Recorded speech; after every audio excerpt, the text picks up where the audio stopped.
Good morning, everyone. I'd like to call to order this meeting of the House Health, Finance, and Policy Committee. And we do have a quorum.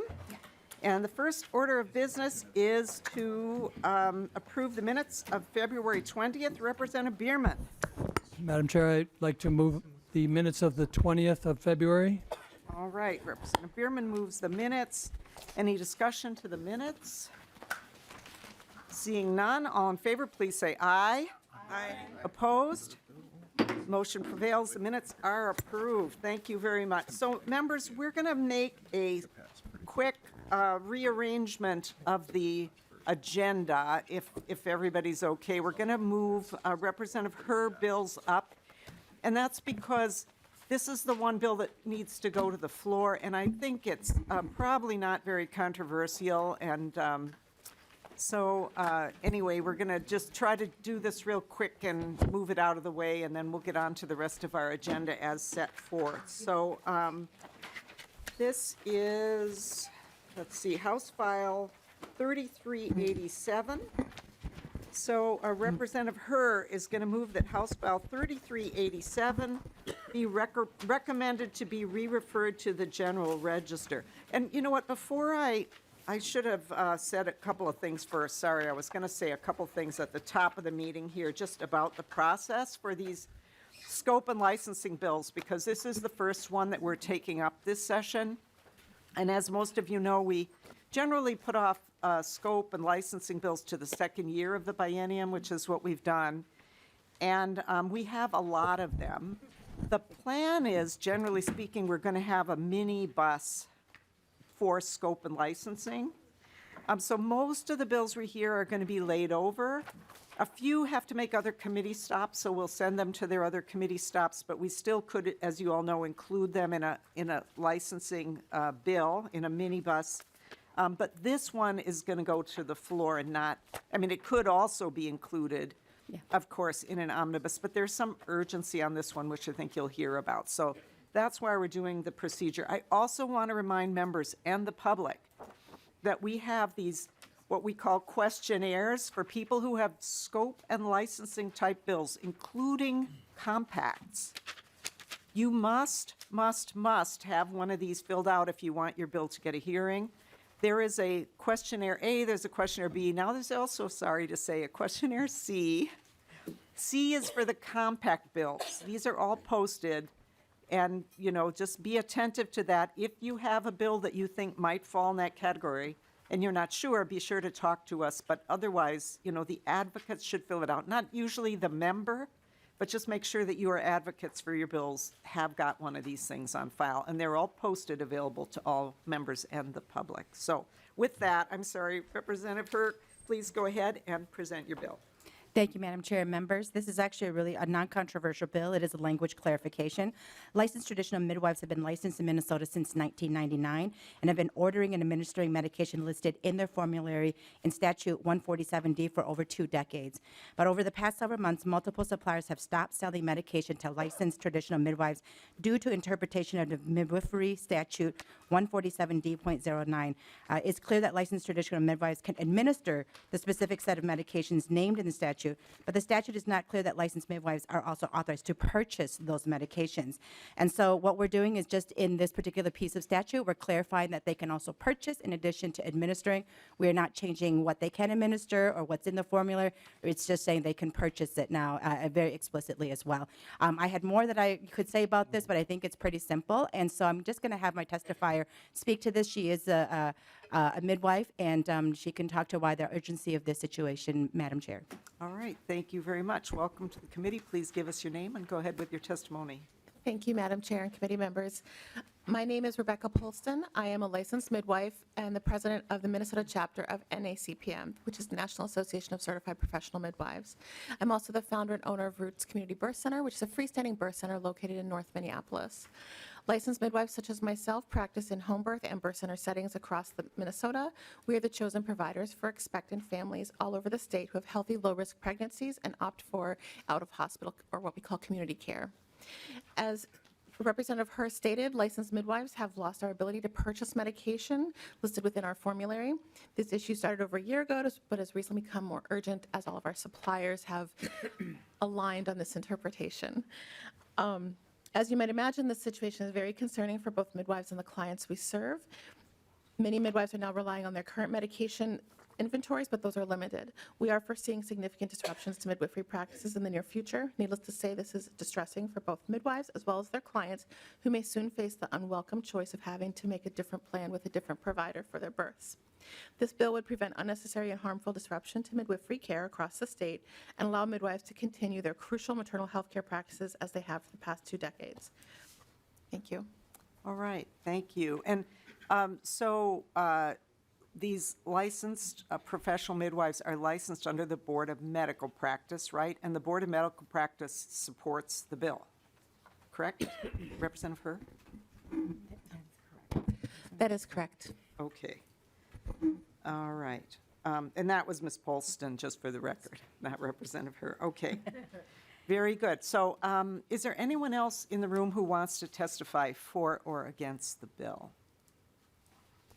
Not seeing anyone. Are there questions, members? Representative Keel. Thank you, Madam Chair. Just not so much a question as to thank you for the offering of midwifery. I have quite a few grandchildren, 20 actually. Not all of them were born with a midwife, but quite a few of them were born with midwifery. And I have to admit, I didn't like it. I was very concerned about it at first. And we've actually had some challenges with a few, but it has worked very well, and it works really well with the family. So I think it's a wonderful service for women to be able to deliver babies in a home setting most of the time, although you have a different setting there. So anyway, just wanted to make that comment because it wasn't on my radar. I thought they were nuts, but it's worked out fine, so. All right. Well, thank you, Representative Keel. Any other member questions, comments? All right. Seeing none, so Representative Herr is going to renew her motion that House File 3387 be recommended to be re-referred to the General Register. All in favor, please say aye. Aye. Any opposed? Motion prevails. The bill is going to the General Register. Thank you very much. All right.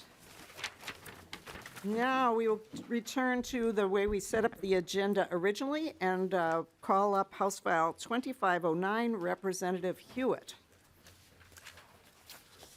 Good morning, Madam Chair, and good morning, members of. Good morning, Representative Hewitt. So the chair is going to move that House File 2509 be recommended to be re-referred to the Committee on Judiciary and Civil Law.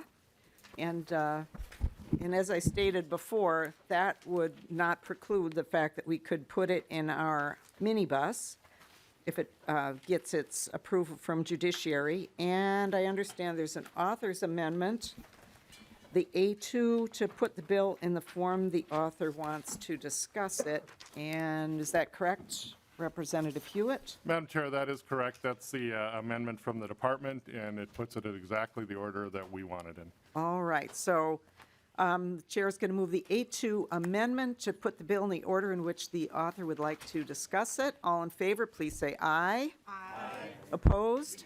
Motion prevails. The amendment is adopted. So to your bill as amended, Representative Hewitt. Thank you, Madam Chair and members. This is definitely a bipartisan bill. I really applaud the members, those that are on this committee from both sides of the aisle that have signed on to this bill.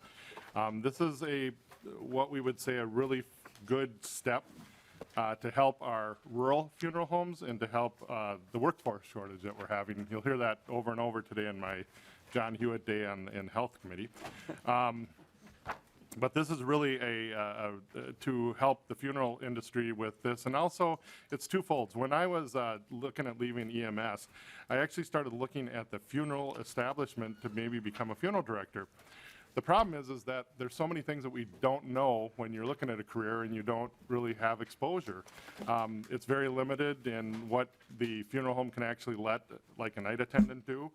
And so we were looking for ways, maybe the last couple of years, how can we give people that are interested in the funeral industry a look at what the job details. And The removals are a big part of this. I actually participated myself in removals many times. It was probably not much different than being an EMT, to be honest with you, but this will give depth as far as staff to our funeral homes. And also, one of the problems we did have, when we did this during COVID, we let unlicensed people do it, and we had no problems. It worked out well. The department looked at this, and they sent their changes in their amendment.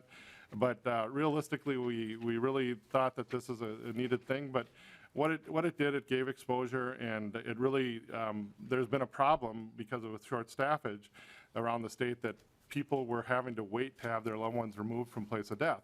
And so this hopefully will, I don't know if this is the total answer, but this will definitely help. Today I have Ms. Thompson with me, a licensed funeral director, and I'd like to let her share her story with you. All right, thank you. Welcome to the committee. Please give us your name and go ahead. Thank you, Chair Liebling and members of the committee. I'm Sarah Thompson. I'm a licensed mortician with Patton Shod Funeral and Cremation Services. Today I'm speaking on behalf of the Minnesota Funeral Directors Association, which represents more than 600 licensed funeral directors and over 250 licensed funeral establishments. We want to thank Representative Huot for his work on House File 2509. This language represents agreement among the different voices within our profession. Over the past few years, MFDA has worked with its members, non-members, those seeking to enter funeral service, and the Minnesota Department of Health on the issue of removals, specifically the prospect of removals by non-licensed morticians, a duty that current law requires be carried out by a licensed mortician. Using this feedback, MFDA has been working to achieve the goal of allowing those who are not licensed morticians to make removals while including important measures to require licensee supervision, Department of Health oversight, and appropriate training to protect the public health and the dignity of the deceased. House File 2509 accomplishes this goal. Primarily, it permits non-mortician, referred to as a transfer care specialist, to make removals from the place of death. It requires the individual to register with the Department of Health, which provides the department with oversight of the individual. It requires supervision by a licensed mortician, and it requires training. This training is an important piece to ensure the transfer care specialist knows proper removal procedure, potential health and safety concerns to the individual and the public, and the ethical care of a decedent. House File 2509 is years in the making, and we appreciate all of the stakeholders who've weighed in. It will provide a new option to carry out the duty of removals and will give new opportunities to those looking to enter the funeral profession. Again, we want to thank Representative Huot for leading on this issue, Chair Liebling, and you as a committee for your time and consideration. Thank you. All right, thank you. Representative Hewitt, are there any other testifiers that you have? I was informed that we do have one more testifier, Mr. Archibald. Oh, okay.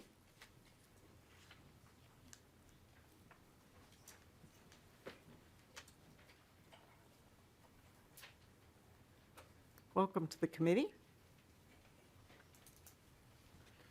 Thank you, Chair Liebling. My name is Robert Archbold. I'm a licensed mortician here in the state of Minnesota, and I've also founded an advocacy group for funeral service called the Funeral Service Roundtable. The Funeral Service Roundtable is in full support of this legislation, and there are a number of letters in your packet of support from members from the Funeral Service Roundtable. I want to thank you for your time. All right, thank you. Is there anyone else, Representative Hewitt, does that conclude folks that you are aware of? Madam Chair, Yes. short and sweet. All right. Is there anyone in the room who wants to testify for or against the bill? Okay, not seeing anyone, so we'll open it up to discussion. Representative New Brindley. Thank you, Madam Chair, and thank you, Representative Hewitt. I certainly support the bill. I'm just hoping that you can help me understand, and I apologize. I'm trying to work through the training requirements. I just want to understand this direct supervision piece from the amendment.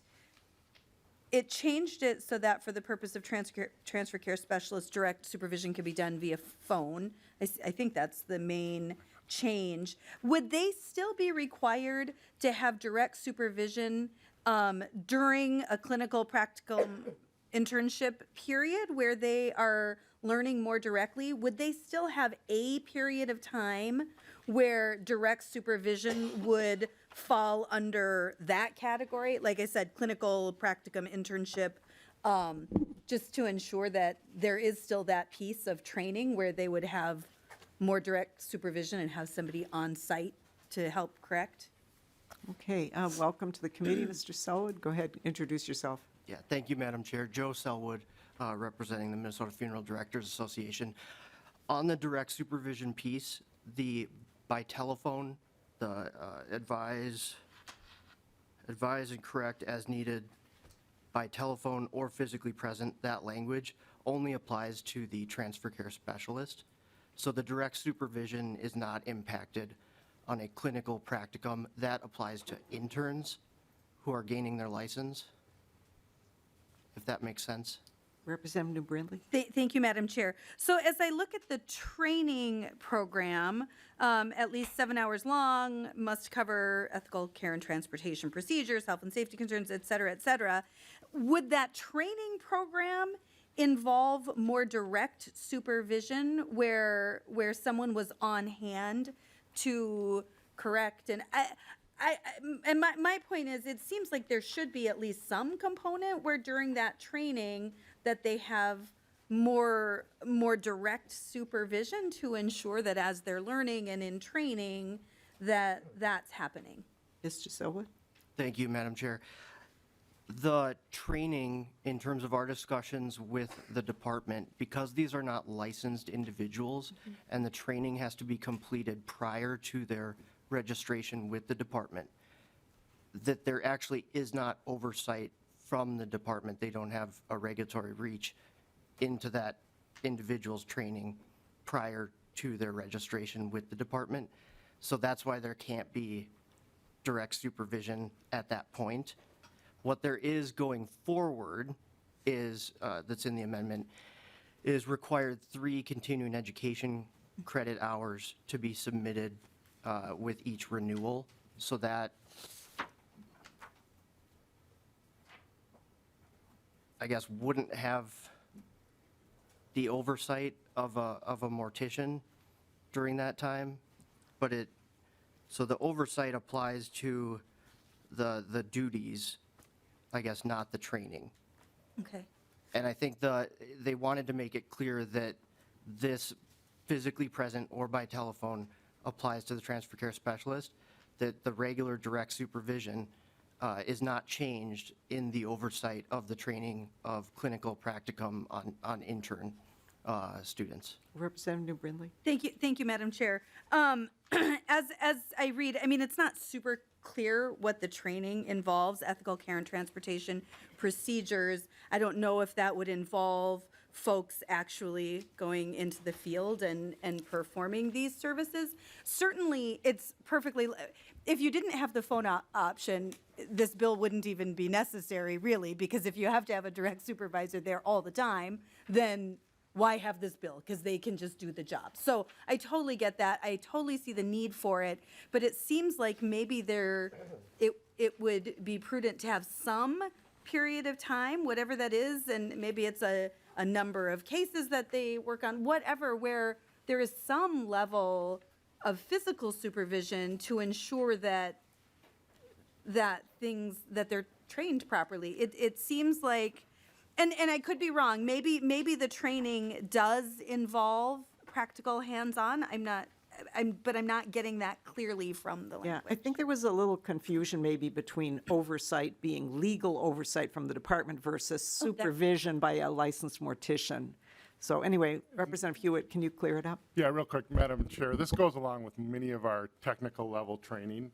I'm going to use my EMT example, right? I wouldn't be allowed to touch a patient, do anything with a patient until I received my training. And then at that point, I can honestly say no funeral home in this state is going to let out a brand new employee to go do their own removal. They will do, and this gives our businesses their own because they're going to want to do it in a certain way, how you deal with our families and stuff like that. I would say that they will be with them during this time. It just gives them the ability to let it go. And the supervision, I believe it's 4 for every 1 funeral director. And that funeral director is basically responsible to make sure they are doing it the right way. They could be at the scene, they could be on by phone, but it's 4 for 1. I feel, as somebody that worked in the patient care space and had to have direct supervisors over me, I really feel comfortable with the language the way it is. And I'm glad we added the phone aspect, so it's very clear that you don't have to run out there, but call me by phone if there's a problem. And that's kind of where I think we went. I hope that puts some comfort to it, but I'm willing to work on it a little bit if you want some more work done, Representative Brindley. Representative Brindley? Thank you, Madam Chair, and thank you, Representative Huot. I appreciate that. I guess I would just want to make sure, because it is not clear in the language regarding what is required for the training, and it is certainly not clear in the direct supervision piece of the amendment, that there is, and don't get me wrong, I mean, I understand, and I also have medical training, and certainly there is that direct oversight and that supervision. But it seems like, I mean, this is dealing with a really, it's a really important topic, and we want to be really respectful, obviously, of these remains in human bodies. And so it just seems like, and at one point or the other, whether it's in training or for some period of time after the training is completed, there should be some direct supervision, physical direct supervision, on-site direct supervision, because it seems like from the language, there is no requirement where a person is being directly supervised on-site as a requirement at any point in this. Like, so somebody really could receive classroom training and be sent out. Now, I get that in practical terms, that's not likely to happen, but we should write laws that cover our bases and not, you know, we should make sure that the language is clear on that. Thank you, All Madam right, Chair. well, thank you for that, Representative New Brindley, and this is why it's good that we're going to do a minibus, so it gives us time, so even though we're going to send the bill to judiciary, because it has judiciary pieces in it, there's time to make some adjustments to it, and thank you for that, and, you know, Representative Hewitt, I think, will be, as he said, very open to that, so let's make these bills as good as we can make them. That's great. Any other discussion? All right, seeing none, Representative Hewitt, should we go ahead? You don't need to make a closing? All right, very good. That's what, okay. So I'm gonna renew my motion that House File 2509 as amended be re-referred to the Committee on Judiciary and Civil Law. All in favor, please say aye. Aye. Opposed? The motion prevails, and the bill is re-referred to Judiciary and Civil Law as amended. Okay. It is Hewitt Day in the committee. So the next bill on Representative Hewitt's agenda and ours is House File 1228, Veterinary Technicians. And so the motion here, I'm going to move that House File 12, oh, did I take the wrong one? I got the right one? Okay. Just looking at this. I think I took it out of order. Yes, I'm sorry, I took it out of order. Is that okay, though? No, you're in the right order. I'm in the right order, okay. That's correct. All right, there we go. It's too much here. Okay, so the motion there is going to be that House File 1228 be laid over for possible inclusion. So with that, Representative Hewitt, to your bill. Thank you, Madam Chair, and thank you, members. This is a bill that, when they brought it to me, I was like, why would you want to restrict and do a license? I thought Megan Forbes would be in the room today, but she's not. And that just tells me that she's okay with this at this point, I think. But this does put a licensing into the vet tech area. And when I went through and met with these great people and talked to veterinarians about this, and again, being in healthcare, and found out really what the vet tech's role is in a clinic, we need to license them. They basically fall under the scope of not even a nurse, but I would say a nurse anesthetist. They actually have control over many of the pharmaceuticals that are in the vet clinic. That, to me, red flag right away, because I worked in ERs and stuff like that. The other thing is many of their practices that they do and what they actually get engaged in, really, we need to keep an eye on this, and this is why we do licensing, right? And plus, they're pushing it. I was like, I've never had or never heard of an industry that came forward, and actually their colleagues, the veterinarians, are also here to talk about this. So I'm going to turn it over to them because their words are going to be the best ones to hopefully convince you. And again, this is going to have to do with workforce also, and we can talk about that later. All right, so welcome to the committee. Go ahead and introduce yourself and go ahead with your testimony. Thank you. My name is Kim Horn, and I want to thank Chair Liebling, Vice Chair Bierman, and committee members for your time today. I also want to thank Representative Huot for being chief author on this bill. I'm the Credentials Committee Chairperson for the Minnesota Association of Veterinary Technicians. Vet techs play a key role in public safety by being competent in the recognition and prevention of infectious and zoonotic diseases in our companion and farm animals, as well as in wildlife. We are involved with client education, dog bite injury prevention, and we dispense and administer medications, including controlled substances and opioids. Veterinarians also depend on vet techs who work in research facilities and governmental agencies to improve public health in areas such as disease prevention and food safety. This licensure bill aims to expand what a veterinary technician can do by creating a supervisory scope of practice. By allowing the veterinarian to supervise remotely and to delegate the responsibility of supervising non-licensed employees to the licensed vet tech will free up the veterinarian's time and more patients may be served. Licensure is not mandatory, so businesses can continue to operate as they are currently. But for those vet techs who choose to become licensed, they can be better utilized to increase efficiencies in our profession. We believe that fully utilized vet techs who have title protection are more likely to stay in the career field where Minnesotans can benefit from their education, skills, and knowledge. Licensure of vet techs will alleviate the critical shortages that we are experiencing in the veterinary industry, and regulation by the same board that oversees veterinarians will benefit public safety. Thank you. All right, thank you for your testimony. Welcome to the committee. Thank you, Chair Liebling. Thank you, members. Particular thank you to Representative Hewitt. My name is Al Bailey. I'm a practicing equine veterinarian and the chair of the Minnesota Veterinary Medical Association's Veterinary Technician Committee. My first key point, the Minnesota Veterinary Medical Association and the Minnesota Association of Veterinary Technicians have worked together to support this legislation with the intent of bringing Minnesota up to U.S. standards and reduce the shortage of veterinary technicians. As you've heard, we also have a shortage of veterinarians, particularly rural large animal veterinarians. Licensure of vet techs has the potential to reduce the impact of this shortage. In this bill is a provision for remote supervision of the veterinary technician by the veterinarian. My second point, there are over 2,600 voluntarily certified veterinary technicians in our association, the Minnesota Veterinary Medical Association. As chair, I'm informed when complaints come to our association about veterinary technician misconduct, including theft of a pet owner's credit card and theft of controlled substances. Because their certification is voluntary, our association can't do anything.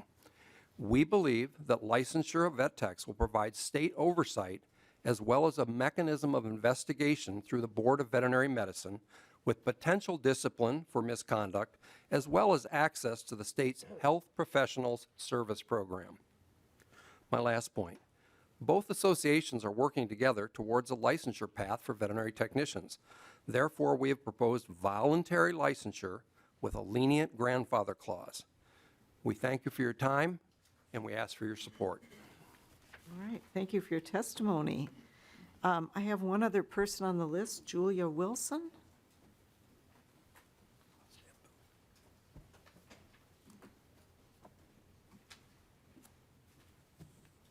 Welcome to the committee. Thank you, Chair Liebling and members of the committee. My name is Dr. Julia Wilson. I'm the Executive Director of the Minnesota Board of Veterinary Medicine and also a veterinarian. This group has spent a lot of time working with the board to get this bill and the conditions for licensing spot on. So the board fully supports the bill. There will be a fiscal impact. And in the interest of time, I'm happy to answer committee questions if you have any of those. Thank you. All right, thank you. And with regard to fiscal impact, again, we'll be laying the bill over. We don't have a fiscal note yet on this, I don't think, but we will by the time the bill moves. So, all right, well, thank you. Is there anyone else in the room who wants to testify for or against the bill? All right, not seeing anyone, so we'll open it up to questions from the committee. Representative Quam.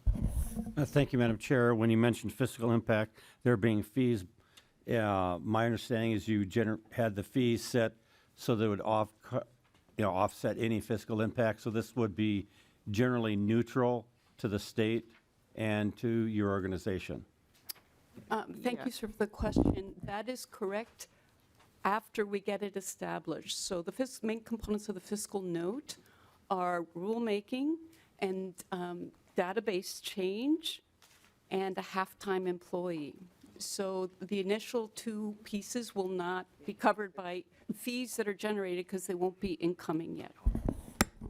Okay, and you know what? I was just pointed out to me that we actually do have a fiscal note for the bill. And Mr. Sandy is going to send that around to everyone. So we do have that. Representative Quam. Thank you, Madam Chair. Doesn't the entity have a reserve fund that would cover this initial setup that then would be backfilled? So that I'm trying to see, are you basically taking a temporary funding from the state and then paying the state back? Or are you planning to, we've got our reserves, we'll be spending this, we can cover that, and then when the fees come in, we'll be made whole?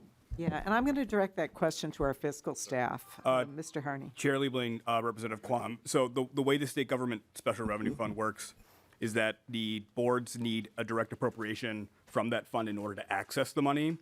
So while you may authorize revenues to be deposited, the board does not have the authority to spend unless there's an appropriation pursuant to a specific amount. So, in your example, yeah, you got it. Yeah. Okay. All right. Representative Bierman.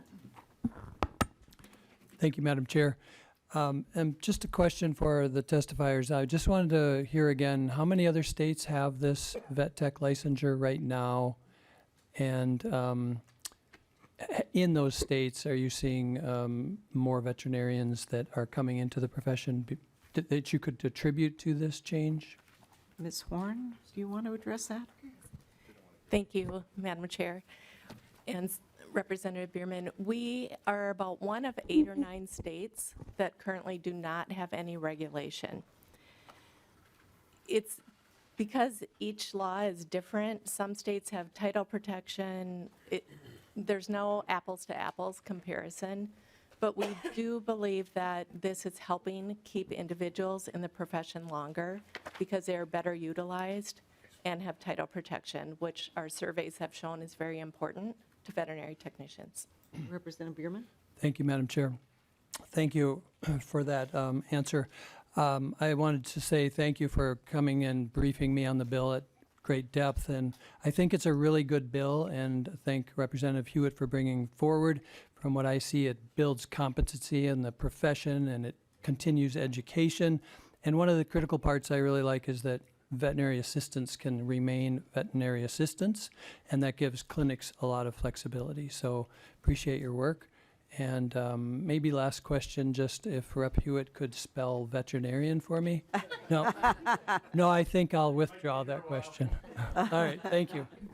And, thank you for that, Representative Bierman. And I was also going to ask about that very same thing, because it wasn't really spelled out in anybody's testimony about kind of, we've used the term title protection, but as I understand the bill, so the people who are some of the people who are currently practicing as veterinary assistants or technicians who don't care to become or aren't qualified to become licensees can continue as veterinary assistants, but under more supervision by the veterinarian or now by the newly licensed technician. Maybe somebody could just kind of spell that out real clearly for us. Ms.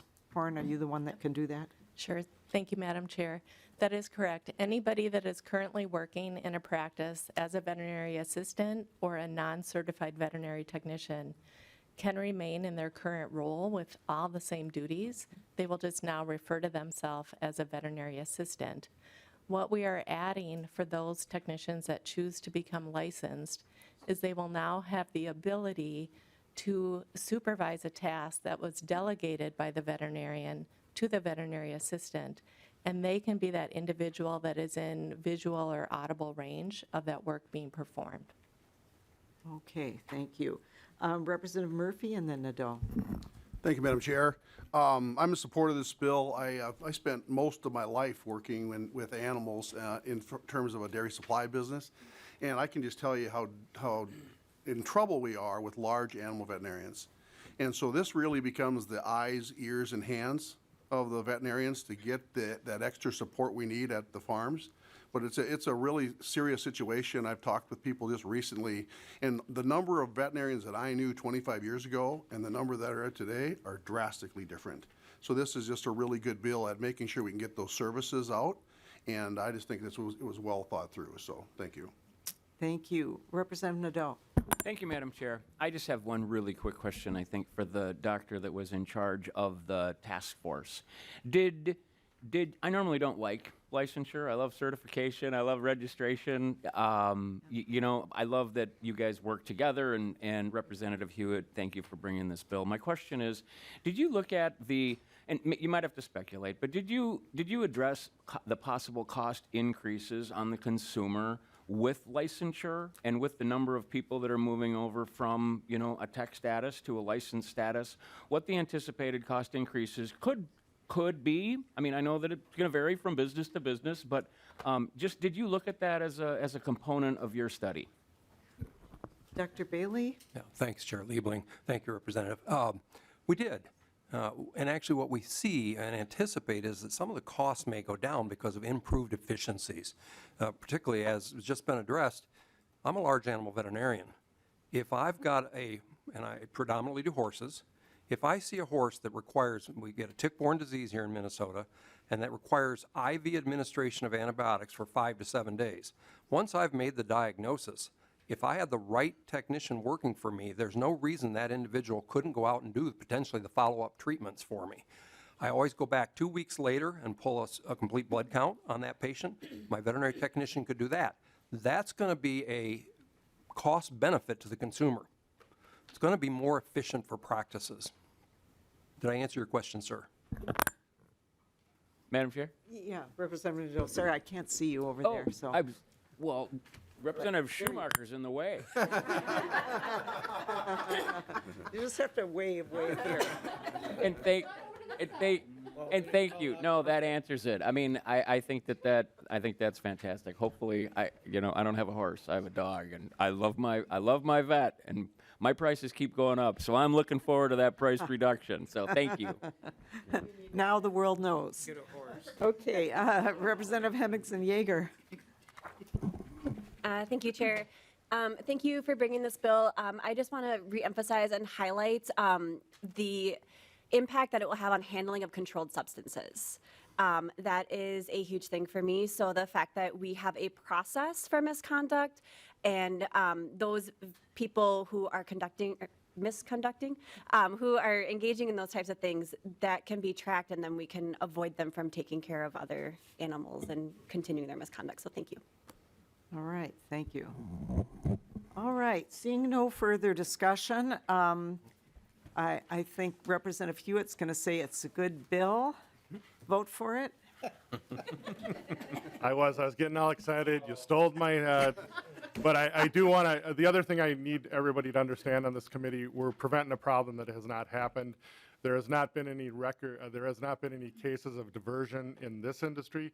I know in my industry, in healthcare, there has, but here we're trying to get to it before it happens. So thank you, Representative, for that comment. And yes, this is a great bill. All right, thank you, Representative Hewitt. Actually, the bill is laid over. for possible inclusion. So House File 1228 is laid over for possible inclusion. Okay, House File 1817, and so I will move that House File 1817 be laid over for possible inclusion. And for this one, there is a DE1 amendment, and let me just get that out here. And so that is, I think, the author's DE1 amendment, am I right? That is correct, Madam Chair. All right, so the chair will move adoption of the DE1 amendment to put the bill in the shape in which the author would like to have it discussed. All those in favor, please say aye. Aye. Opposed? The motion prevails, and the amendment is adopted. So Representative Huot, to your bill as amended. Madam Chair and members, thanks again. Veterinarians, rock. Yeah, I never had anything to do with vets other than pay a bill, so this has been interesting to get all these bills. I worked on a farm for a while. Anyways, this bill is actually pretty interesting of what we want to go, because it's exclusive to the University of Minnesota. And what it does is it expands their field to look for vets that just work at the U. And this is great because we can bring in ideas from all over the world. And so I'm going to let Dr. Hansen explain a little bit more about this. But when I heard this bill the first time, I thought this is a great bill for us to look at so we can expand the horizons and expand what we can do at the U and get input from everywhere. All right, thank you. Dr. Henson, welcome to the committee. Please introduce yourself for the record.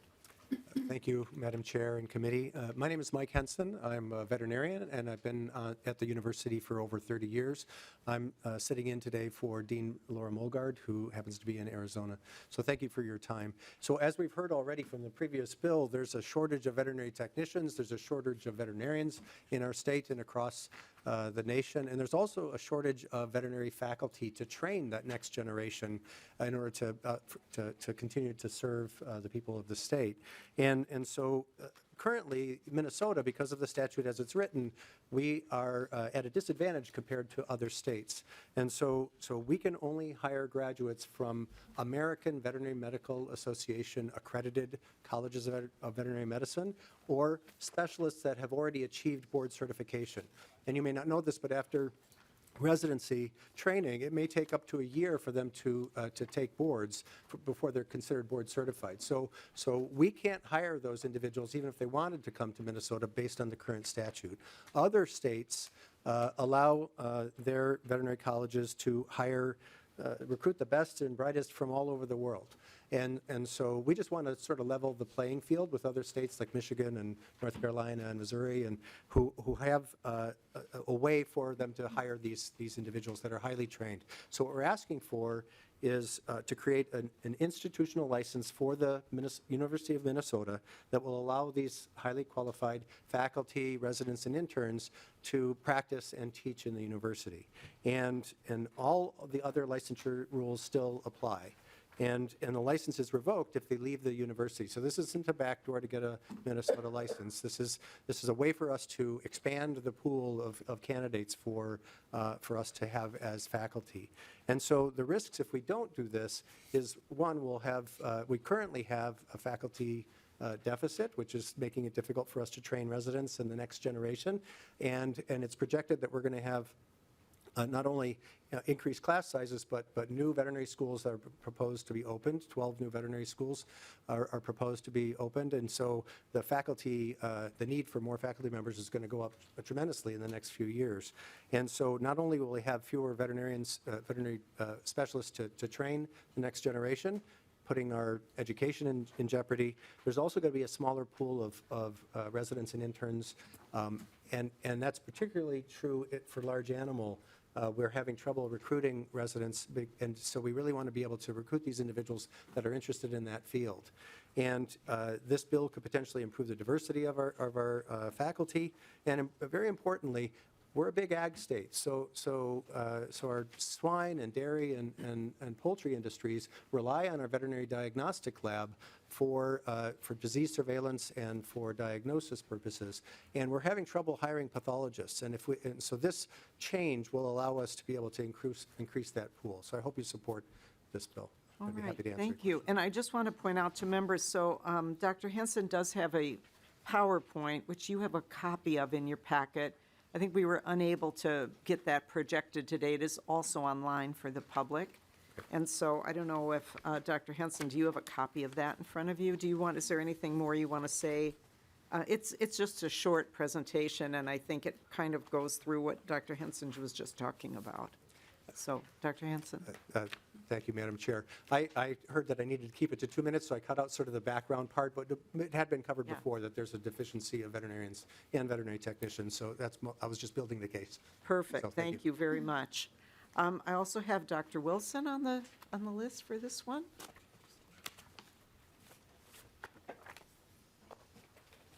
Welcome back. And you need to go ahead and state your name again, just like you weren't here before. Thank you, Madam Chair and members of the committee. My name is Dr. Julia Wilson. I'm the Executive Director of the Minnesota Board of Veterinary Medicine. This initial bill had some little tweaks that the board wanted and met with the Veterinary College. The Veterinary College has been very accommodating. The board met yesterday with Dr. Henson as well as the diagnostic lab faculty, and the board is now very comfortable with the current version of the bill. There will be no fiscal impact to the board, and so the board encourages you to pass the bill. Thank you. Thank you. Thank you very much, Dr. Wilson. And I meant to say to you before, I think it's very helpful to have the board's involvement, so appreciate that. And especially, I think, even though we have jurisdiction over these veterinary bills, this isn't something that we're accustomed to. And it's interesting to hear that some members have more familiarity than others, but obviously it's very important, and actually, as has been mentioned, very important for human health as well. So, all right. So is there anyone else in the room who wants to testify for or against the bill? Okay, not seeing any other testifiers, so we'll move to member questions. Representative Keel. Thank you, Madam Chair. Yes, I grew up on a expanded hog operation that my brothers had through FFA, and I can tell you that it is very necessary to have the veterinarian, and very difficult, especially up in northern Minnesota where we have fewer animals. So it's really important. And I'm always excited when I can see a student that's interested in being a veterinarian starting in Crookston's University campus and then able to fast track. We have that program that sends our students to the cities eventually, because that's where they have to go to get their doctorate. But it is just super important for us as animal safety, and the more you can handle animal health early, the better the herd is. If you can catch things at a very quick stage, we've heard about bird flu, but we've had hog diseases, and even my brothers will tell me that you have to manage the air quality in the barn. A lot of people think, oh, they're all tied up in a barn, but actually they're much better off in that, where they can handle the bugs and when I grew up, we showered the hogs in the very heat of the summer because you were trying to get the flies off as well as cool them down, because pigs don't cool down well. They only have their snout to cool themselves down. And so I know very little about it, just enough to be dangerous. I know how to herd the animals if I have to, but they don't call me anymore. So anyway, this is important. It is really for our animals, and I really appreciate all that you're doing, and thanks, Representative Huot, for carrying it. It's quite an eye-opener to see all that has to happen. So, and my sister-in-law wouldn't like me bragging on her, but she's a really good veterinarian tech. She's learned all of her abilities through the veterinarian that comes to their place. So she can handle things by phone, and she doesn't do as much of that anymore. But thank you very much. All right, thank you, Representative Keel. Representative Doe. Thank you, Madam Chair. Just quickly, I'm curious, Dr. Henson, why, if other states can recruit people from around the world, why is Minnesota limited to only AVMA accredited schools? Dr. Henson. Thank you, Madam Chair. So a good question, and if you go 10, 15 years ago, they all had that language. It was an easy way to sort of set a minimum bar that if they're from an American Veterinary Medical Association accredited school, then it's a good school, and so that was just an easy measuring tool. But other states have recognized that we have this problem with recruiting top faculty, and so they made that change earlier than we have.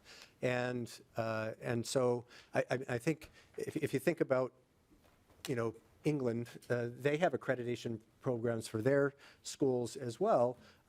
It's just not the American Veterinary Medical Association. It's the English one or the Czech one or whatever. And so they have their own accreditation, and it was just an easy bar for us, and it is hard for instance, the Board of Vet Med to be able to certify that the Czech School of Veterinary Medicine is of adequate quality.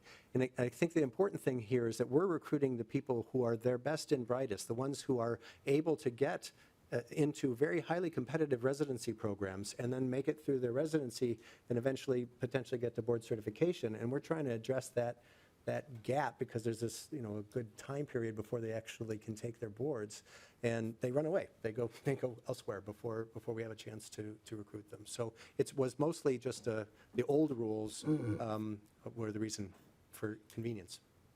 Representative Doe. And just to follow up then, so thank you for that. So, and if that's the case, and I want to thank Dr. Wilson, she talked with me last night, and I thank her for this, and we talked a little bit about if a vet who now got an institutional license at the U of M, and I asked her about, once if they stop, they leave the university employment, then they'd lose their licensure, and I see that is in here, their license get canceled.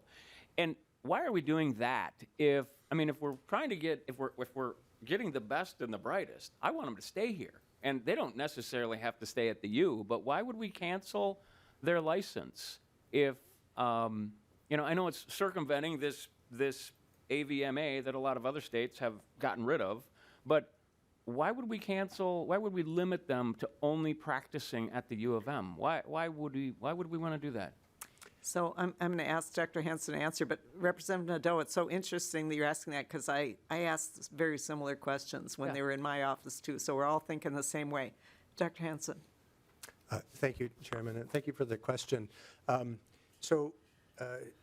The pool of individuals that we'd be recruiting for these faculty positions, there's only one veterinary school in the state. And so if they're going to be moving on to another faculty position, they would be moving to another state anyway.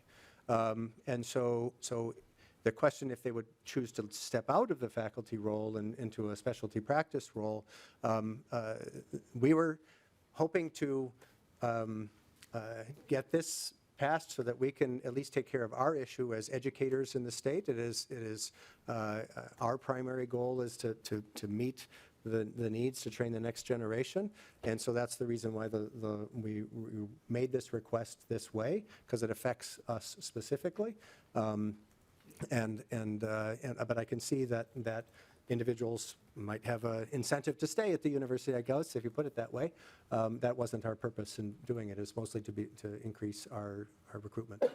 So I think maybe Dr. Wilson would be the person who could probably address kind of your question, Representative Nadeau, because I think it's more about, why can't this person get a regular Minnesota license, right? Why are we locking out those people? So, Dr. Wilson. Thank you, Madam Chair. There are a couple of other components that I believe are important. The Board of Veterinary Medicine's purpose is to protect the public. And part of that is making sure that the veterinarians that are available to the public meet a standard of education and competency. So in addition to what Dr. Henson has mentioned, there's also a national exam that everybody is expected to pass, but these foreign graduates are not eligible, and that's not our rule. It's, pretty much countrywide, except for these institutional licenses. So that is one barrier. They aren't eligible for that national exam. And the second part is, yes, there are pathways they could follow to be able to work with a regular license outside the university. But as we discussed yesterday, these programs are across species. They take over a year. They're thousands of dollars, and the individual has to spend a full year going through the clinical rotations at a veterinary college that is accredited before they can take a competency examination for all species, and then they're eligible for licensure. We need more solutions, and maybe you've got some great ideas you could share, because it is a national and international issue, so thank you. Yeah. Thank you, Dr. Wilson. Thank you, Madam Chair. Okay, other questions? All right, not seeing any, thank you. So with that, I'm seeing no other discussion. House File 1817 is laid over for possible inclusion in the omnibus. As amended, as amended. Okay. More Huot bills, House File 2111. And so I will again move that House File 2111 be laid over for possible inclusion in an omnibus. And Representative Huot, back to you. Thank you, Madam Chair, and again, thank you, members. This is truly my last bill. You'll see For me the later. session. Yeah, not this session, please, Chair, no. This bill is actually a really good bill. It has to do with our dental assistants. We saw a glitch in our bill, actually, in our legislation statute that basically really specifically said who and what accreditations they have to apply to be a dental assistant. We want to broaden that. Again, this is workforce. We need to broaden this, especially for workforce in rural Minnesota. So with me today is Dr. Perpich, a familiar dentist name in this state. She's going to bring some light to why we need this. Okay, welcome to the committee. I have to ask, any relation? No close relation, no. No, okay. I'm not sure whether that helps or hurts in this room. But welcome to the committee. Please introduce yourself. Good morning, Madam Chair and members of the committee. My name is Dr. Rose Perpich, and I am the president of the Minnesota Dental Association and a practicing dentist in Stillwater, Minnesota. I graduated from the University of Minnesota in 1997 and have been practicing private family practice ever since. On behalf of our organization, I thank you for providing me with an opportunity to testify on House File 2111. Like most communities across the country, Minnesota faces a dental assistant shortage. Dental practices have found it really difficult to hire and fill open dental assisting positions. Many practices have had vacancies for over a year, particularly in our rural communities. One of the many reasons for this shortage is that Minnesota currently has barriers to licensure for out-of-state applicants. Some qualified dental assistants willing to find meaningful employment in Minnesota cannot do so without a substantial burden. In return, some dental clinics are unable to provide the care that's necessary due to cutting doctor hours or number of patients that they're able to see, as they're not able to find assistants. Excuse me. Currently, a dental assistant in seeking licensure by credentials is required to have graduated from a dental assisting program that is accredited by the Commission on Dental Accreditation, or CODA, and be certified by the Dental Assisting National Board, DANBY. Other states such as Wisconsin, Iowa, and the Dakotas do not have this requirement. For example, Iowa requires that a dental assistant graduate from a CODA accredited program, but they don't have to pass the DANBY, or South Dakota, they can require one or the other. So essentially here in Minnesota, we are wanting to change the word. So if a dental assistant moving here from another state can either go to a CODA accredited program or take the DANBY or national board to apply for licensure here, they still have to take the Minnesota Dental Assisting Licensure exam to be credentialed here in Minnesota.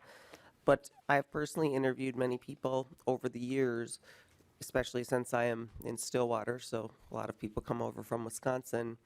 And I've learned that the first question I ask is, have you already got your license in Minnesota? And they'll say, oh, not yet. And I'd say, okay, well, then you need to call me when you do. So House File 2111 changes the application criteria to allow dental assistants to have either the CODA accredited program or the national board exam. This doesn't mean they don't go to a dental assisting school. It just means that the school they may have gone to is not necessarily CODA accredited. And again, they're still taking the state license. The bill does not change a dental assistant's scope of practice. It simply expands the applicant pool to provide more candidates with this that may be qualified for licensure. It's important to note that applicants still need to demonstrate their non-CODA accredited program is comparable to the curriculum of a CODA accredited program. Applicants also need to meet at all other application criteria for the board, and the bill does not lower the standard of dental assistants in Minnesota. While the bill will not solve Minnesota's dental assistant workforce issues, it is a step in the right direction that the legislature can take to improve our workforce current situation. Madam Chair and members of the committee, I urge you to support this bill. Thank you to Representative Huot for bringing this bill forward, and thank you, Chair Liebling, for hearing this important piece of legislation. I'd be happy to answer any questions. All right, thank you for your testimony. Is there anyone else in the room who wants to testify for or against the bill? Not seeing anyone, so we'll go to discussion. Representative Kwan. Thank you, Madam Chair. This would be effective the day after being signed into law? Representative Huot.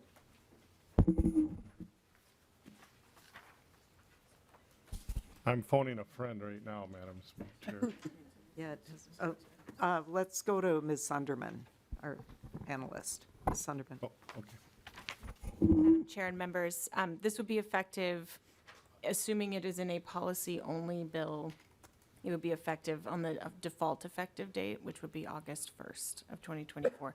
If it involves, if it's part of a finance bill, then this would be effective July 1st, 2024. All right. Ma- Representative Kwan. Yeah, Madam Chair.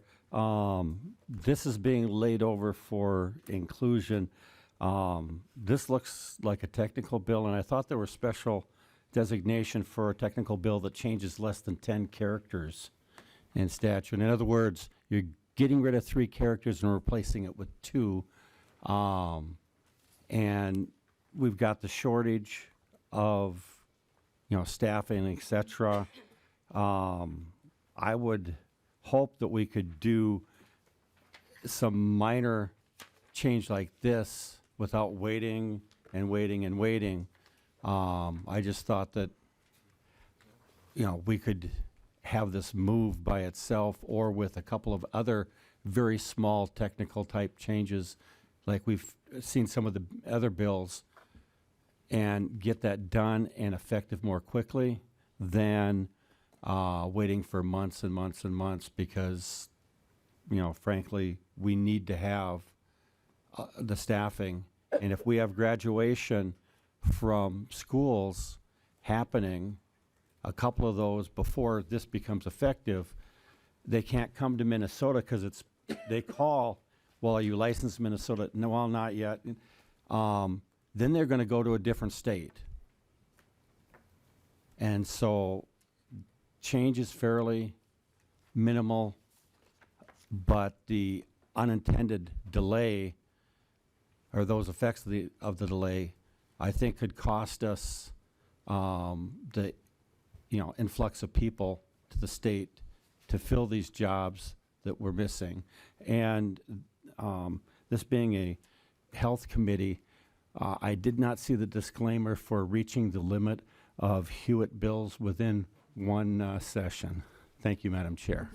Thank you. Well, Representative Crum, I don't view this as technical, frankly. This is not. We just heard that it's changing, even though the bill itself is very simple, changing an and to an or is a pretty significant change. And as far as waiting months and months and months, we don't have that in our session. This is going to be a really quick session. So You know, I think having this become effective July 1st or August 1st, I mean, I think anyone who's bringing us one of these bills probably feels that it's, you know, should have been done yesterday, but this is our process and we're stuck with it. So, any other discussion? All right, seeing none. House File 2111 is... Madam Chair? Oh, yes. I just want you to Representative know that I really appreciate you bringing this, and you take your time, and anytime you need me here, I will be here. Well, thanks, Representative Hewitt. You could come back and join our committee. I mean, we missed you this term, so, Still on probation. you know, hopefully we'll see you back again soon. So, thank you. So with that, the bill is laid over for possible inclusion. All right. We're done with Hewitt for now. We're done beating up on Hewitt. Okay, Representative Bahner. Oh, I'm sorry, Agbaje. That's because we took one out of order. I'm a little confused here. Okay, welcome to the committee, Representative Agbaje. You see how mean we are to our visiting members who are presenting bills. So this is House File 2743, and because Representative Agbaje is not on the committee, the chair will move that House File 2743 be laid over for possible inclusion in an omnibus, and there is an author's amendment. The A1, Representative Agbaje, is that correct? Is that your amendment? It looks like it just changes dates. Yes, Madam Chair. All right, so the chair will move the A1 amendment to put the bill in the form the author would like. All in favor of adoption of the A1, please say aye. Aye. Opposed? The motion prevails. The amendment is adopted. So Representative Agbaje, to your bill as amended. Thank you, Madam Chair. Madam Chair, members of the committee, I'm here today to present House File 2743, a bill to support a state licensing program for art therapists in Minnesota. Art therapy is a distinct and independent mental health profession, and art therapists, like other mental health professionals, are like other mental health professionals, but they do not yet have the equivalent recognition at the state level. Currently, art therapists rely on licensure through related allied mental health professions, but the window for that option is closing rapidly. That's partly due to an increased interest in cross-state licensing in the mental health field, particularly clinical counseling, which would now seem to focus solely on the clinical counseling requirements. Art therapists are trained in trauma-informed and developmentally appropriate nonverbal approaches to therapy unique to their field. Art therapists must show competency in the use of art materials and understanding how the specific properties of different art materials and the active art-making process elicit changes in neurobiology. Without this specialized training, the potential for harm caused by inappropriate uses of art in therapy is high. So such a licensing program would also protect the public from people who are not therapists and purport themselves to be art therapy practitioners. These practitioners, unlike art therapists, are not academically trained and do not have clinical skills required for safe, effective, and ethical practice of art therapy. An art therapy state licensing structure would benefit people seeking art therapy and clinics seeking to offer art therapy with greater access and potential affordability.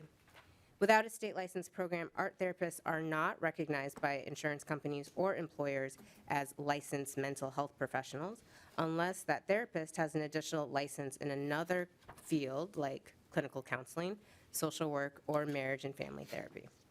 Without an opportunity for insurance reimbursement, many families who need access to this important mental health care are priced out of that opportunity. A licensing structure for art therapists would not prevent other types of therapists from using art in their work, but for clients seeking art therapy specifically, a licensing program would ensure that they are engaging with licensed professionals specially trained in this mental health field. And with that, I'll turn to my testifiers. All right, thank you very much, Representative Agbaje. So, welcome to the committee. Please introduce yourself. Hello, my name is Brianna Colton. I am a registered art therapist, a licensed professional clinical counselor here in Minnesota. I currently work in private practice in the North Metro. Thank you, Madam Chair, and thank you, committee, for the opportunity to speak. And thank you, Representative Agbaje. art therapy, as was stated, is an independent mental health field. We are trained as art therapists in art making, the ways art making changes neurobiology. We are trained in the ways to use art materials, the ethical use of art materials in our sessions. Other mental health fields do not have that opportunity to learn those things. And we are trained, it does not mean that we have ownership over art. That is one of the biggest things that is brought to us, is that, well, who can say that who can use art in a session? It's more about the training, it's more about the ethical use of the material, and the fact that art making does change neurobiology. It changes the ways that people process memory. It changes the way their affect, their mood, their emotional regulation. I have worked with kids on the spectrum, the autism spectrum, and I have seen how art making has changed their ability to self-express, which we know is a really difficult thing for kids on the spectrum. It has improved social engagement. It has improved their ability to regulate their emotions, and that is because of the nonverbal properties. I have also worked with women, kind of mostly adult women, in sexual assault experiences, and they have said to me that using art to process it, using that nonverbal tool, has allowed them to move through that experience in a way that they could not do in talk therapy, that they had tried to do it through talk therapy before and were unsuccessful. And because of my training as an art therapist, I had the tools to know when, to know how, and to know in what ways to use materials or to not, to use containment, to offer to know how far to push and how far to hold back. And that is just a specific training that we have as art therapists. As a mental health professional and as an art therapist, I have to have both licenses currently, which means I have to pay 2 fees. I pay for an art therapy credential through a national credentialing board to practice as a registered art therapist. I also have to pay a state licensing fee for my clinical counseling license, and that is what I have to do in order to practice. The state, creating a state art therapy license would eliminate the double, would allow us to have just one way of practicing that would be recognized, and it would allow insurances to reimburse. It would allow greater access. Creative arts therapies programs are being expanded in different settings.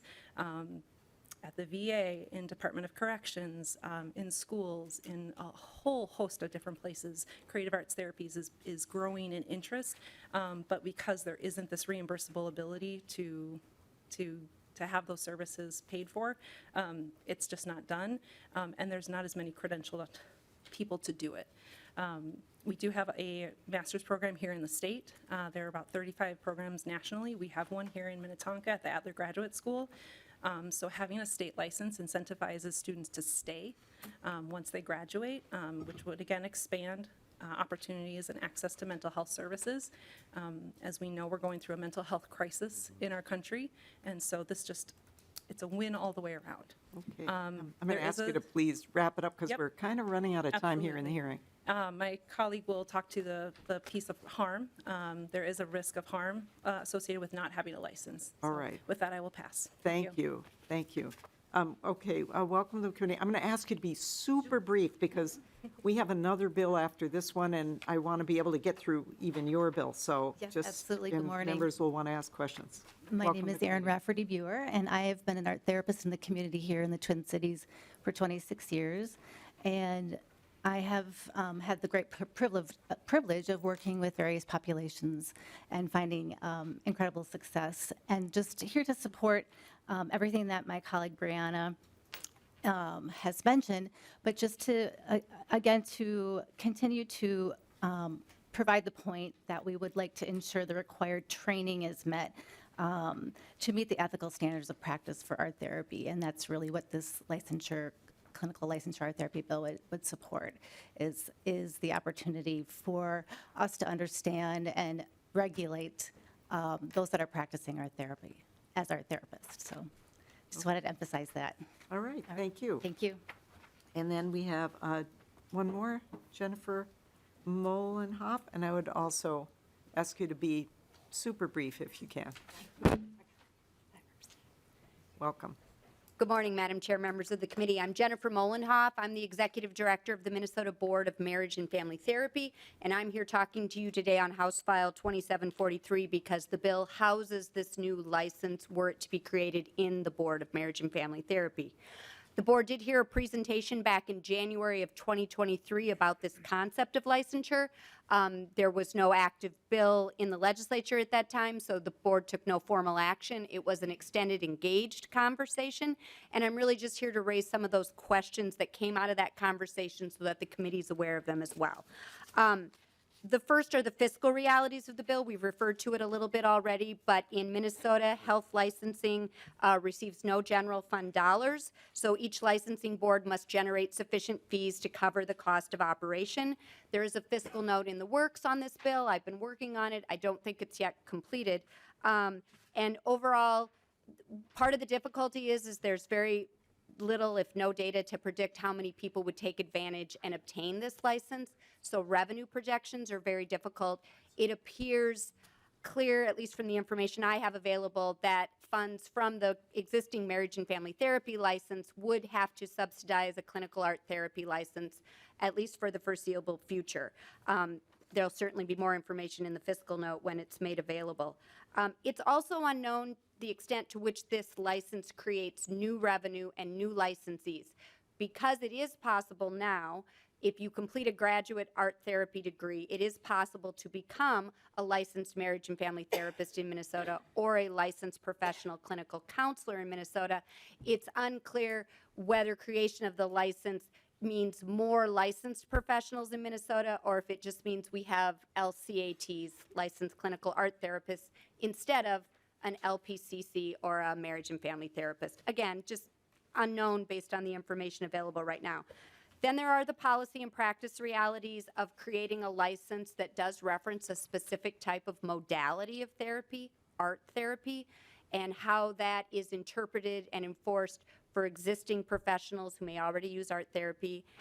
And should it become a new law, the question has arisen. I've already received the question about licensure for other specific modalities, dance therapists, music therapists, equine assisted therapists. So just something to be thinking about, and how licensure of those specific types of practices impact existing licensed professionals and how they use those skills in their current practice.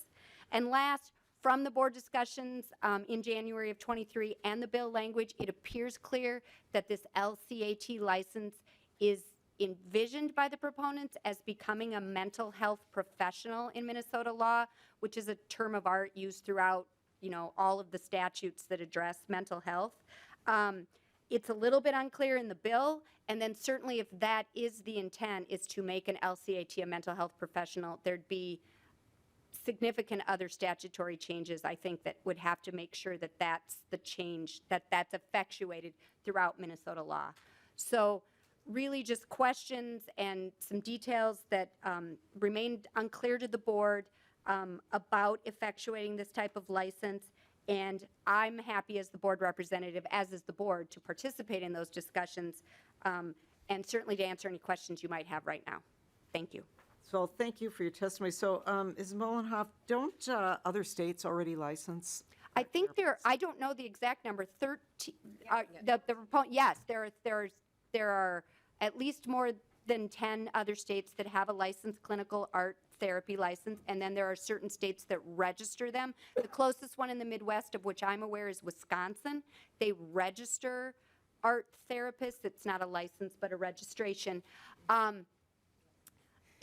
I'm sure I'm not telling you anything you don't know, but behavioral health licensure across the 50 states varies widely in terms of what they call their practitioners, how they license and regulate them. So I can't speak to another state that has the license, but yes, more than a dozen have this license. Okay, well, we're going to lay the bill over, and so Ms. Molenhoff, we would really appreciate it if you could continue to work with the advocates and see if you can, obviously we're going to have the fiscal note, but, some of these questions, I know this bill's been around for a while, and it seems like the issues involved are serious enough that that's why it's before the committee.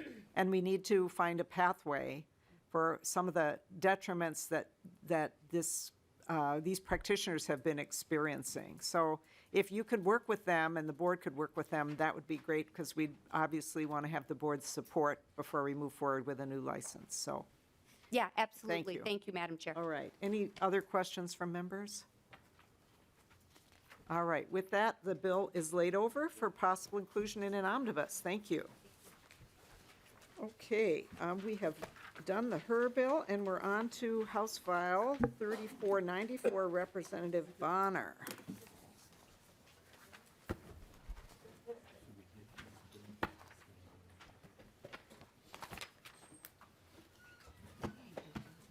All right, welcome to the committee, and Representative Bahner, as a member of the committee, is going to move that House File 3494 be laid over for possible inclusion. And go ahead, Representative Bahner, and present your bill. Thank you. I'll try to be as quick as possible here. Madam Chair and members, every day we turn around, we hear about mental health crises, or the mental health crisis, staff shortages, and challenges to critical care.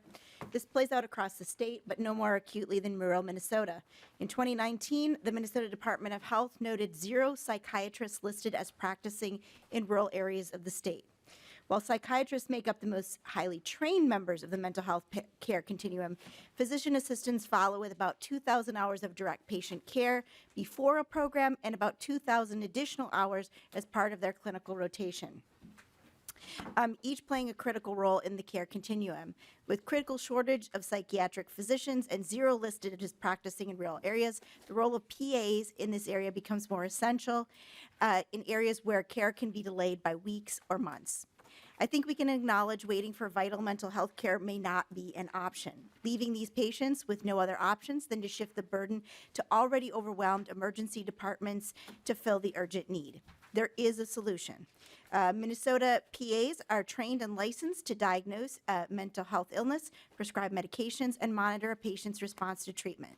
PAs consult and work in collaboration with psychiatric physicians as appropriate, and refer to the cognitive behavioral therapist to provide talk therapy for more holistic patient care. These well-trained practitioners with thousands of hours of direct hands-on experience in accredited programs can fill critical gaps. Today, they provide 8.5 million patient visits, with 1.1 million of those in rural Minnesota. This has unfortunately led to a lack of access for rural patients, delayed care, higher dependence on expensive emergency care, a mismatch in which care settings are afraid to hire badly needed PAs due to administrative and legal confusion on their scope, and the ability to follow through on care in the best interest of the patient. Basically, House File 3494 is simple. It removes Subdivision 5 of the Physician Assistant Practice Act put in place in 2020, removing arbitrary limitations on PAs not consistent with all other 49 surrounding states. It maintains the current Section 3 PA practice agreement that clearly defines the PA scope of practice, renewed annually by a Minnesota licensed physician with knowledge of the PA's practice to ensure the PA is practicing within the scope, training, and experience.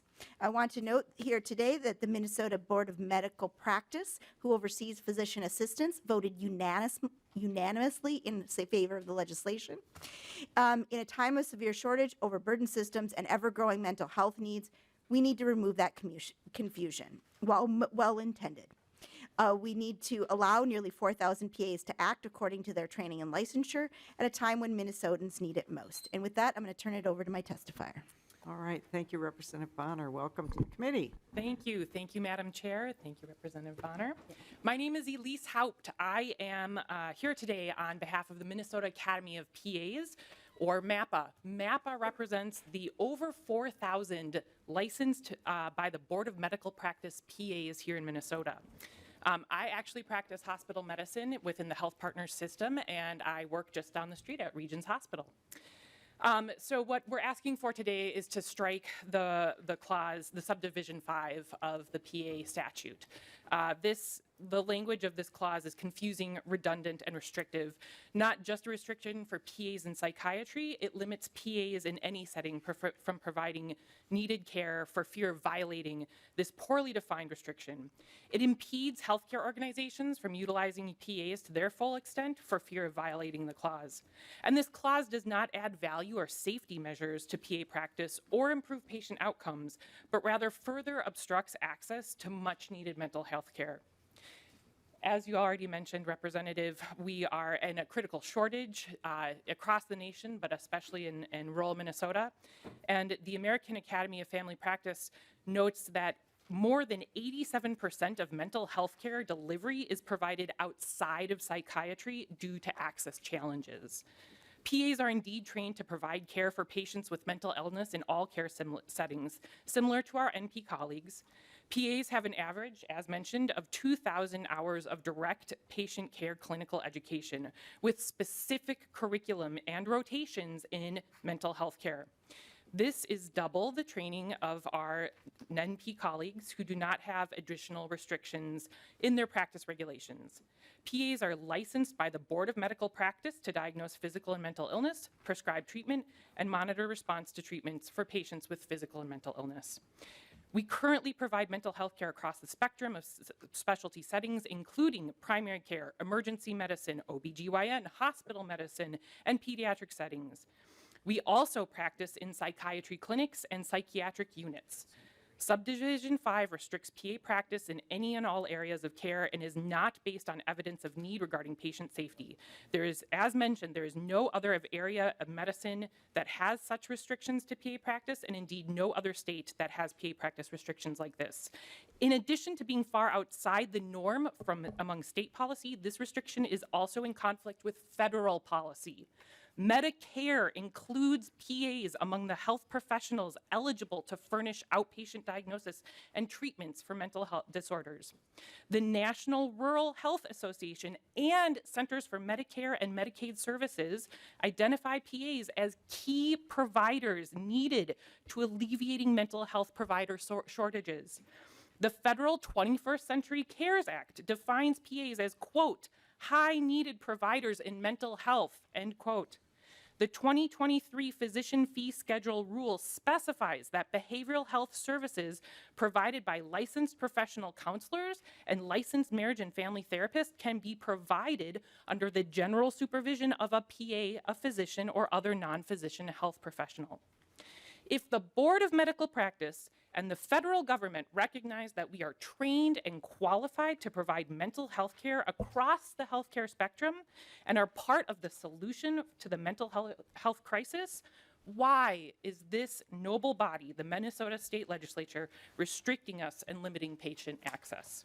Before I close, I just want to comment there are some people who will testify shortly in opposition to this bill.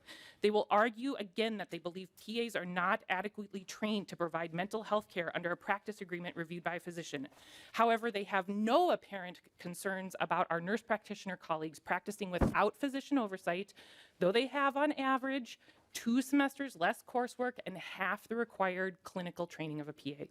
I want to be clear.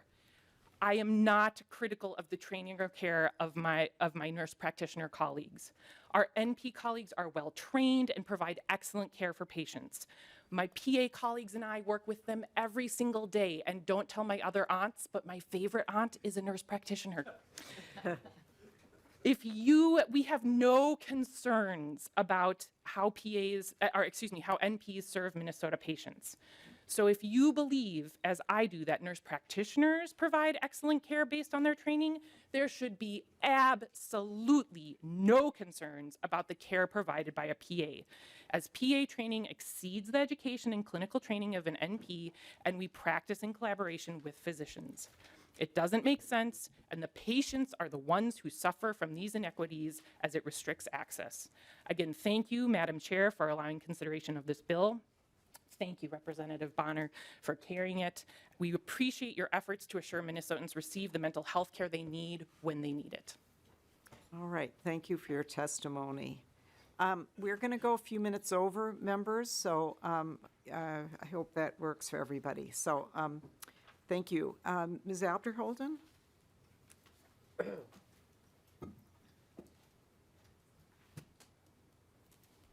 welcome to the committee. Thank you, Madam Chair. Members, Sue Abderholden, Executive Director of NAMI Minnesota. NAMI Minnesota has serious concerns with this bill, as does Mental Health Minnesota.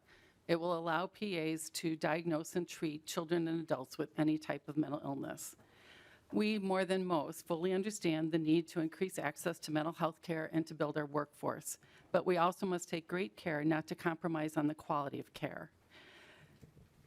Our primary concern is actually allowing them to diagnose and treat people with serious mental illnesses like schizophrenia, bipolar disorder, major depression, and other diagnoses that involve psychosis. I just want to actually ask you and think about how you would answer. If your son was hearing voices, would you go to a physician assistant? If your daughter was struggling with an eating disorder, would you go to a physician assistant?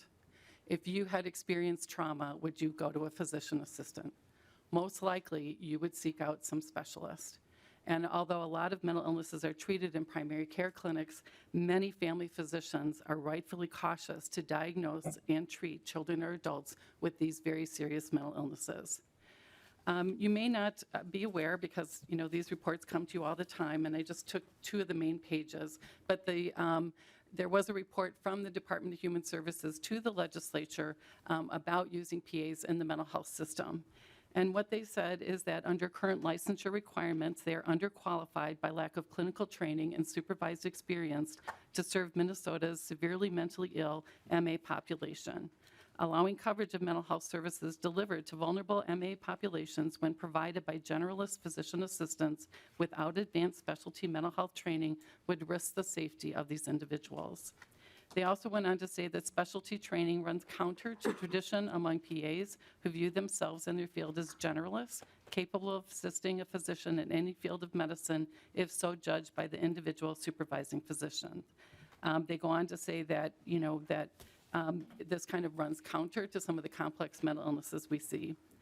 I do want to say that we have gone to the National Physician Assistant website where they actually recommend a number of things to help PAs actually qualify and specialize in mental health, including completing an additional clinical rotation in psychiatric health setting, completing a PA post-grad fellowship in psychiatry, and they actually list the type of inpatient units, completing a postgraduate fellowship in psychiatry in outpatient units, completing the NCCPA Psychiatry Certificate of Added Qualifications, and passing the NCCPA National Psychiatry Specialty Exam.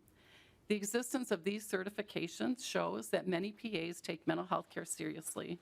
We are very open to collaborating to increase access to care, especially in this time of crisis, but we hope that we can find a solution that allows PAs to practice safely and with the high-quality care we expect in Minnesota. But we really want to see these additional qualifications and trainings added when people are working with someone with a serious mental illness.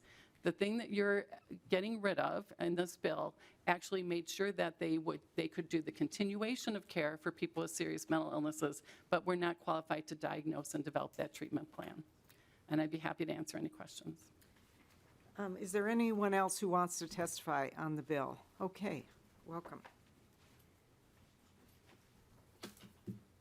Okay, please state your name and go ahead.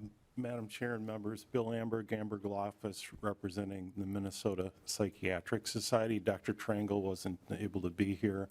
Also, we have a letter forthcoming. Didn't quite get it done in time for this, but you should see it in the next day or so. And in the interest of time, our concerns are very similar to what Ms. Abderholden just testified to. Okay, go ahead. Thank you, Mr. Amberg.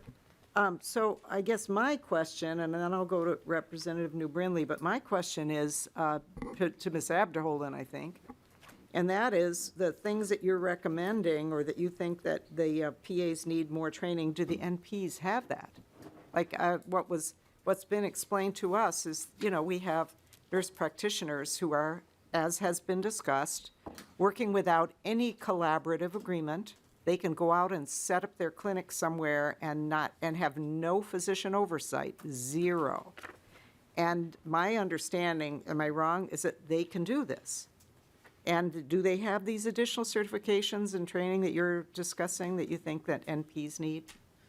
Madam Chair and members, there is a specialty certification that they can get in psychiatry, which we totally support. And I actually just talked to several hundred of them from the University of Minnesota just a few weeks ago. So they do actually have the ability to specialize. I will also say that we have had NPs come to us looking at changing the legislation so that they would be required to have more hours of supervision, actually recognizing, frankly, with humility, that perhaps they need more experience in diagnosing and treating serious mental illnesses. So I understand your answer, Ms. Abderholden, to be that no, NPs don't have an additional requirement. You're saying maybe they could get it, but right now, they can treat these patients, they can do this diagnosis with zero oversight from physicians. And NPs who actually have more training can't. But let me go to Representative New Brindley. Thank you, Madam Chair. Perhaps my questions are along the same lines a little bit. And I may have missed this in the testimony. There was a lot going on there very quickly, and I don't have the underlying language. So for PAs who would be allowed to do this, and generally I'm in favor of this, to be clear, for PAs to do this, what specific training do they have in dealing with mental illness, or would this apply to all PAs? Again, I don't have the underlying language here, so I don't know what the rest of it says. Yeah, Ms., say your name again. Yep, Elise Haupt. How, the word how with a pt on the end. Out, thank you. How? Very German, jawohl. Thank you, Madam Chair. Thank you, Representative. So we have, Ms. Abderholden is correct. We are trained as generalists, but we have twice the amount of clinical, hands-on clinical rotations as many of our NP colleagues, comparatively to many of our NP colleagues. And we have specific rotations in mental health. I myself had to do a rotation in mental health at my training facility. And what we're asking for is the subdivision 5 be struck. Subdivision 3 remains, and that is our collaborative, our practice agreement with our physician. And that applies to all PAs where we have a practice agreement with a physician. And I want, so for example, I have a very wonderful colleague who practices bariatric surgery up north near Duluth. Her collaborating physician is a bariatric surgeon. They are highly specialized. She was having a follow-up, this PA was having follow-up, a web-based telemedicine follow-up with a bariatric surgery patient. And they have a very strong therapeutic relationship. And this patient told my colleague, I'm having suicidal thoughts. I don't feel safe. I need, and just described that they were in crisis. My colleague, my bariatric surgery colleague was messaging her MA as she was maintaining contact with the patient via telemedicine to get EMS, to get 911 out to that patient's house. She and her supervisor, her collaborating physician, are not psychiatrists, but they both recognize the standard of care is to recognize a patient is in crisis, whether it's a mental health crisis, whether it's a physical health crisis, diagnose it appropriately and get the care that they need appropriately. All PAs, all medical providers are still held to that standard of care. And we have an additional collaboration with our physician so that there is additional partnership there with another medical provider. Representative Brindley. Thank you, Madam Chair. I'm still a little bit unclear. So, and perhaps this shows my ignorance a little bit. Clearly, we know that psychiatrists are medical doctors who specifically are trained to deal with mental illness and mental health. Mm-hmm. So, if you've got an orthopedic surgeon, mm-hmm. are they able at any time to deal with mental health and to prescribe and deal with that in an ongoing way, or is that limited to psychiatrists? I'm just trying to understand training and who can do what mm-hmm. right now. So we can. This helped. Oh, excuse me, I'm sorry. Thank you, Madam Chair. Thank you for the question. So I agree. An orthopedic surgeon goes through medical school, and then they specialize in orthopedic surgery. They learn all about the pathophysiology, and they have psychiatry rotations. Do they specifically treat ongoing mental illness? Probably not, but it is probably something, mental health is pervasive throughout the spectrum of healthcare, right? And so they may, I don't want to conjecture here. I just to note that mental health is pervasive throughout the spectrum of healthcare. It is part of healthcare. They have basic training, and again, if they note that a patient's healthcare is impacting their physical health, they would appropriately refer that patient to where they need to go. Yeah. So Representative Brindley, I think it's a really great question. You know, this is confusing. I think you're right to sort of analogize the way physicians are trained. Because yes, physicians are licensed. My husband, who's an internist, now retired, always tells me this. He's licensed to practice medicine and surgery in all its, would he ever touch a surgery? No, it would be absolutely, but he is licensed to do that. But yet there's within that broad licensure, there is a scope. Yeah. And I think for PAs, it's a similar idea, if I'm not mistaken. Ms. Haupt can kind of, but the key issue here is that they are under this collaborative agreement. Go Can ahead, I just ask one more Representative question then? Brindley. Please. As a follow-up. So would this scope, when we talk about this collaboration agreement, does this apply only to PAs who are in a collaborative agreement with a psychiatrist? Or does this apply, would they be able to engage in ongoing psychiatric treatment if their collaboration agreement is with a bariatric surgeon or with someone who doesn't practice mental health? Ms. Haupt? Thank you for the question, Madam Chair. Thank you, Representative. So no, the collaboration agreement, when we created this legislation in 2020, the collaboration agreement is focused at the practice site. So that PA and that surgeon or that physician are deciding what the scope of that PA is at that site. And if an issue is beyond scope, then the PA has to refer out, has to involve their collaborating physician. So I practice hospital medicine at a huge healthcare institution. We have very specific what we do in our delineation of privileges for each specialty.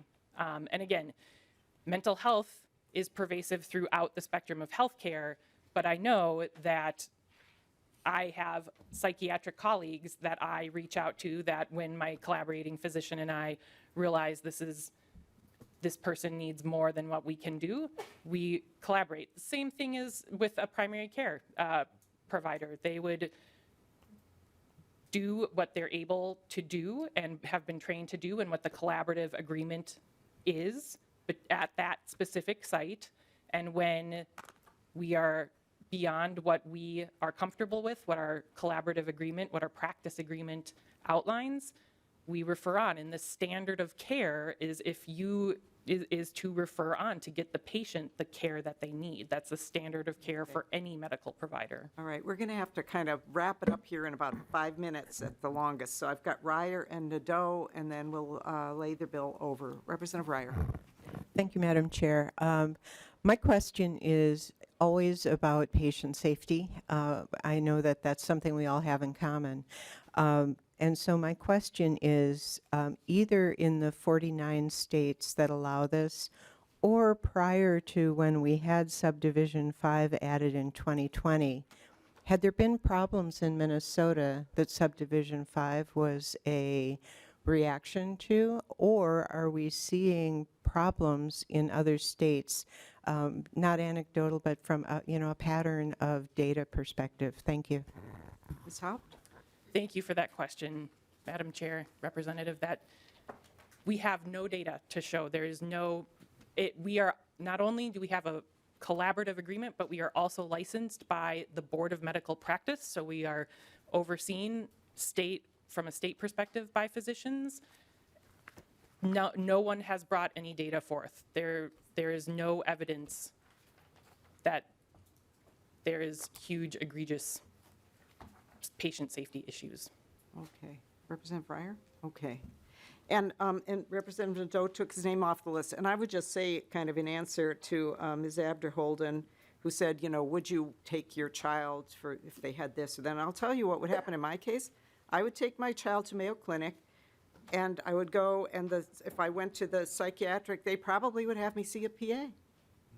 That is what would happen, and I would be very actually happy with that care. So that's my personal situation, and I think that's probably how it would happen in a lot of settings. So anyway, with that, thank you very much. Thank you to everyone who testified. We're going to lay the bill over for possible inclusion in an omnibus bill. And with that, so as we know that this coming Tuesday, we do not have a hearing in here, and we will set the agenda for Thursday as soon as we are able. And thank you, everyone. We stand adjourned.